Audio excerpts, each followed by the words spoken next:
સ્વાગત છે તમારું બુનિયાદી સ્ટડી ચેનલમાં। આજે આપણે ટાટે સમાજશાસ્ત્ર વિષય વસ્તુના 5 માર્કના પ્રશ્નો જવાબ છે જોવાના છે। આ પ્રશ્નો જવાબ બંને બહુ મહત્ત્વના છે અને 2023માં પૂછાયેલા છે। માંગ્યા મુજબ જવાબ આપો એમાં બંને પ્રશ્નો છે પૂછાયેલા છે। અને જો તમારે 1 માર્ક અને 2 માર્કના પ્રશ્નો જવાબ જોતા હોય તો મેં અગાઉ રાખેલા છે, પ્લેલિસ્ટમાં પણ છે। બધા જેટલા ચેપ્ટર છે ચેપ્ટર વાઇઝ બધા પ્રશ્નો જવાબ છે તો એ તમે જોઈ લેજો। હવે પ્રશ્ન પહેલો જોઈએ, સભ્યતાની સંકલ્પના અને તેનું કાર્યક્ષેત્ર સમજાવો। એમાં જવાબ જોઈએ, સમાજશાસ્ત્રમાં સભ્યતા એટલે કે સિવિલાઇઝેશન એક મહત્ત્વપૂર્ણ સંકલ્પના છે। માનવીએ પોતાના જીવનને વધુ સુવિધાસભર, સુખમય અને પ્રગતિશીલ બનાવવા માટે જે ભૌતિક સાધનો, ટેકનિકલ વિકાસ અને સામાજિક વ્યવસ્થાનો વિકાસ કર્યો છે તેને સભ્યતા કહેવામાં આવે છે। સભ્યતા માનવ જીવનના ભૌતિક અને સામાજિક વિકાસનું દર્પણ છે। સંસ્કૃતિ અને સભ્યતા વચ્ચે ગાઢ સંબંધ છે, છતાં બંનેમાં તફાવત જોવા મળે છે। સંસ્કૃતિ માનવીના મૂલ્યો, આદર્શો, કલા, સાહિત્ય અને જીવનશૈલી સાથે સંબંધિત છે, જ્યારે સભ્યતા માનવીના જીવનને સરળ અને સુવ્યવસ્થિત બનાવતા સાધનો અને પદ્ધતિઓ સાથે સંબંધિત છે। હવે આપણે સભ્યતાનો અર્થ જોઈએ। સમાજના સભ્ય તરીકે માનવીએ જ્ઞાન, માન્યતાઓ, કલા, નીતિ, કાયદા, રિવાજો વગેરે જે પ્રાપ્ત કર્યું છે તેને સંસ્કૃતિ કહેવામાં આવે છે, જ્યારે જીવનને લગતી સુવિધાઓ, ભૌતિક વિકાસ અને સામાજિક વ્યવસ્થાનો સમૂહ સભ્યતા કહેવામાં આવે છે। ઉદાહરણ તરીકે જોઈએ તો સિંધુ ખીણની સભ્યતા માનવ વિકાસનું ઉત્તમ ઉદાહરણ છે। તેમાં નગર યોજનાઓ, રસ્તાઓ, નાળાઓ અને વેપાર વ્યવસ્થાનો વિકાસ જોવા મળે છે। ત્યાર પછી જોઈએ તો સમાજશાસ્ત્રી મેકાઈવર અનુસાર સમાજના મૂલ્યાત્મક સર્જનો સંસ્કૃતિ છે, જ્યારે સમાજની સાધનાત્મક વ્યવસ્થા સભ્યતા છે।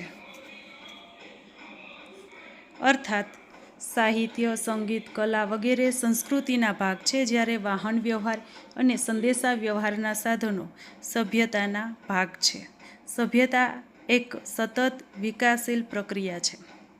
પ્રાચીન સમયમાં માનવી અગ્નિ મેળવવા માટે પથ્થરનો ઉપયોગ કરતો હતો, જ્યારે આજનો આધુનિક માનવી દિવાસળી, ગેસ અને લાઇટરનો ઉપયોગ કરે છે। અહીં અગ્નિ છે ઉદ્દેશ છે અને પથ્થરથી લઈને લાઇટર સુધીના સાધનો સભ્યતાના વિકાસને દર્શાવે છે।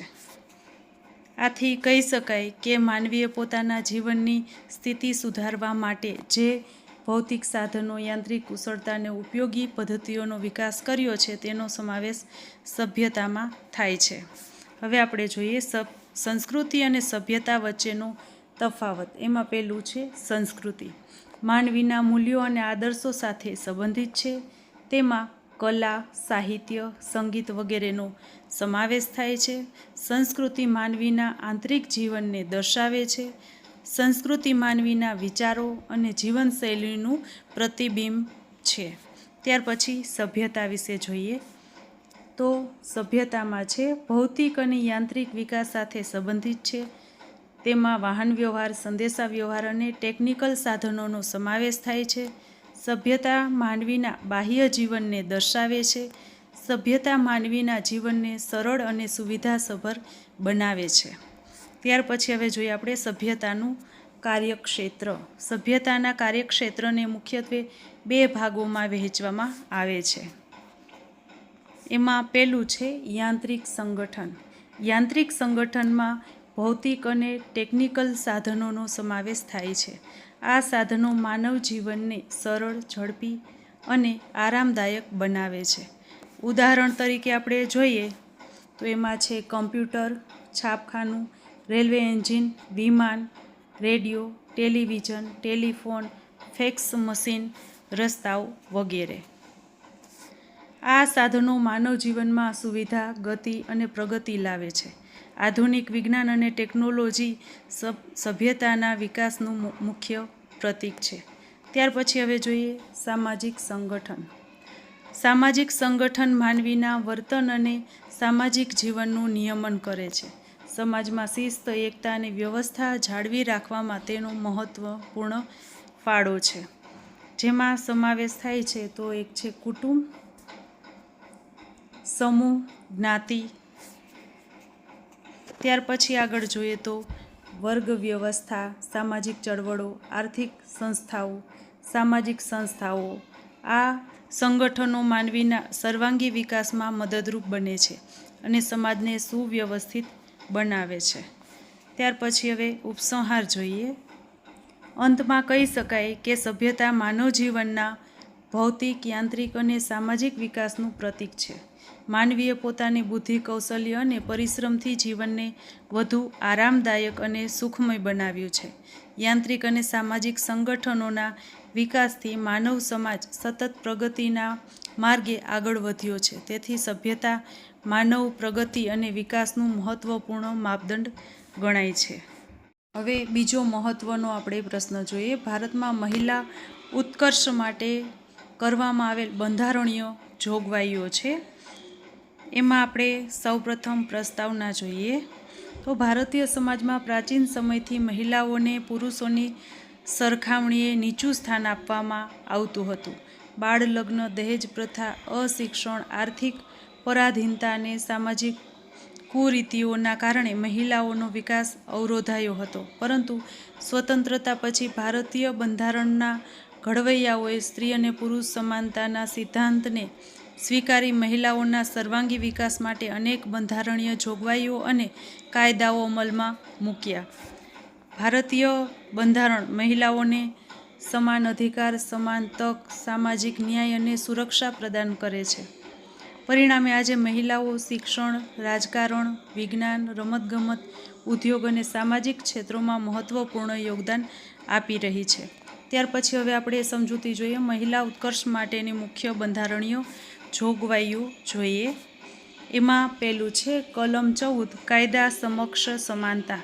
ભારતીય બંધારણની કલમ 14 મુજબ દરેક નાગરિકને કાયદા સમક્ષ સમાનતા આપવામાં આવી છે. સ્ત્રી અને પુરુષ બંનેને સમાન અધિકારો પ્રાપ્ત થાય છે. કોઈ પણ વ્યક્તિ સામે લિંગના આધારે ભેદભાવ રાખી શકાય નહીં. આ જોગવાઈ મહિલાઓને સામાજિક અને કાનૂની સુરક્ષા આપે છે. ત્યાર પછી બીજું છે કલમ 15(3) મહિલાઓ માટે વિશેષ જોગવાઈ.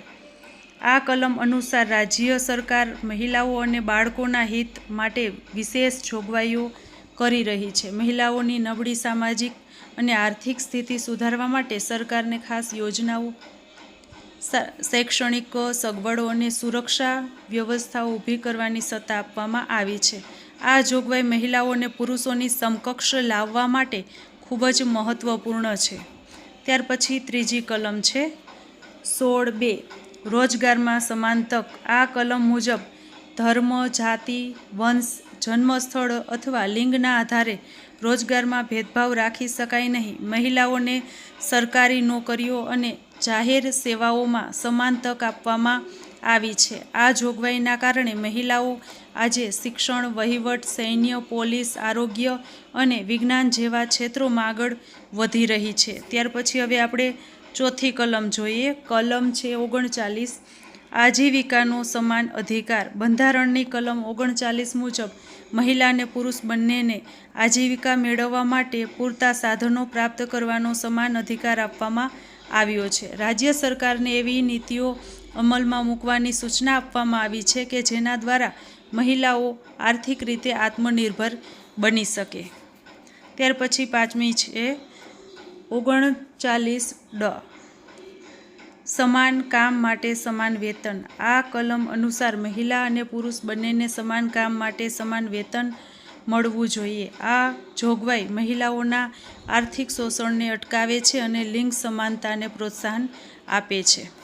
ત્યાર પછી હવે છઠ્ઠી કલમ જોઈએ. કલમ 42 માતૃત્વ લાભ અને માનવીય કામકાજ. આ કલમમાં મહિલાઓ માટે કામ કરવાની, ન્યાયપૂર્ણ અને માનવીય પરિસ્થિતિઓ ઊભી કરવાની અને માતૃત્વ લાભ આપવાની જોગવાઈ કરવામાં આવી છે. ગર્ભાવસ્થા દરમિયાન મહિલાઓને આરોગ્ય સુરક્ષા, પ્રસૂતિ રજા અને અન્ય સુવિધાઓ આપવામાં આવે છે. આ જોગવાઈ મહિલાઓના આરોગ્ય અને સન્માનના રક્ષણ માટે મહત્વપૂર્ણ છે. ત્યાર પછી 7મી કલમ છે કલમ 51 ઈ મહિલાના સન્માનનું રક્ષણ. એમાં જોઈએ તો ભારતીય નાગરિકોનું મૂળ કર્તવ્ય છે તેઓ મહિલાઓના સન્માનને હાનિ પહોંચાડતી પ્રથાઓનો ત્યાગ કરે. આ જોગવાઈ સમાજમાં મહિલાઓ પ્રત્યે સન્માન, સમાનતા અને સંવેદનશીલતા વિકસાવવામાં મદદરૂપ બને છે. ત્યાર પછી આપણે જોઈએ મહિલાઓના હિત માટે બનાવાયેલા મહત્વપૂર્ણ કાયદાઓ. એમાં પહેલું છે સ્પેશિયલ મેરેજ એક્ટ 1954. આ કાયદા દ્વારા યુવતીને પોતાની પસંદગીથી લગ્ન કરવાની સ્વતંત્રતા આપવામાં આવી છે. આંતરજાતીય અને આંતરધર્મીય લગ્નોને કાનૂની માન્યતા આપવામાં આવી છે. ત્યાર પછી બીજું જોઈએ હિન્દુ મેરેજ એક્ટ 1955. આ કાયદા દ્વારા બહુપત્ની પ્રથા પર પ્રતિબંધ મૂકવામાં આવ્યો છે. મહિલાઓને છૂટાછેડા લેવાનો અને પુનર્લગ્ન કરવાનો અધિકાર પણ આપવામાં આવ્યો છે. ત્રીજું છે હિન્દુ વારસા કાયદો.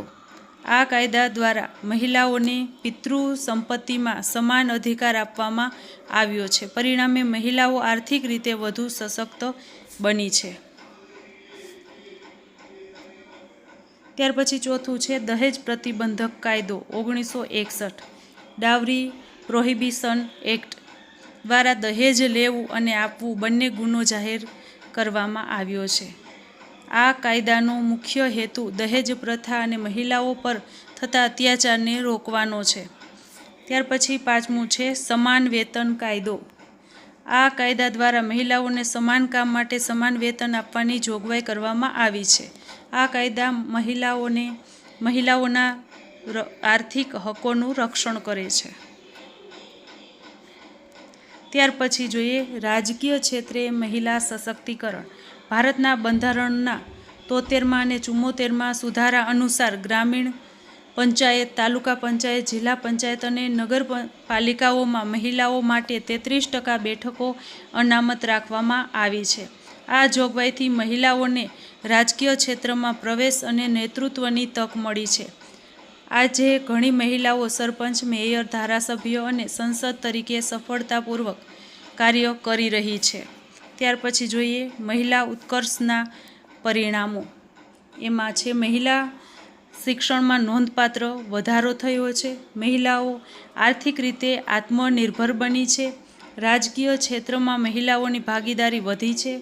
મહિલાઓને સામાજિક સન્માન અને સુરક્ષા પ્રાપ્ત થઈ છે. દહેજ પ્રથા, બાળ લગ્ન અને શોષણ જેવી કુરીતિઓમાં ઘટાડો થયો છે. મહિલાઓ આજે દરેક ક્ષેત્રમાં પુરુષોની સમકક્ષ બની આગળ વધી રહી છે. ત્યાર પછી છેલ્લે હવે આપણે ઉપસંહાર જોઈએ તો ઉપસંહારમાં છે આ રીતે ભારતીય બંધારણ અને વિવિધ કાયદાઓ દ્વારા મહિલાઓના ઉત્કર્ષ અને સશક્તિકરણ માટે મહત્વપૂર્ણ જોગવાઈઓ કરવામાં આવી છે. આ જોગવાઈઓએ મહિલાઓને સમાન અધિકાર, સમાન તક અને સુરક્ષા પ્રદાન કરી છે. પરિણામે મહિલાઓ આજે દેશના સામાજિક, આર્થિક, રાજકીય વિકાસમાં મહત્વપૂર્ણ યોગદાન આપી રહી છે. અતેથા કહી શકાય કે સ્ત્રી સશક્તિકરણ વગર રાષ્ટ્રનો સર્વાંગી વિકાસ શક્ય નથી. તેથી સરકાર અને સમાજ બંનેએ મહિલાઓના અધિકારો, સન્માન અને સુરક્ષાના રક્ષણ માટે સતત પ્રયત્નશીલ રહેવું જોઈએ. અને આ રીતે આ વ્યવસ્થિત પ્રશ્ન છે બનાવેલ છે. જો તમને આવા પ્રશ્ન જોતા હોય તો કમેન્ટ બોક્સમાં જણાવજો. અને જો તમને મારા વિડીયો ગમતા હોય તો લાઈક કરજો, શેર કરજો અને સબસ્ક્રાઈબ કરજો. Thank you.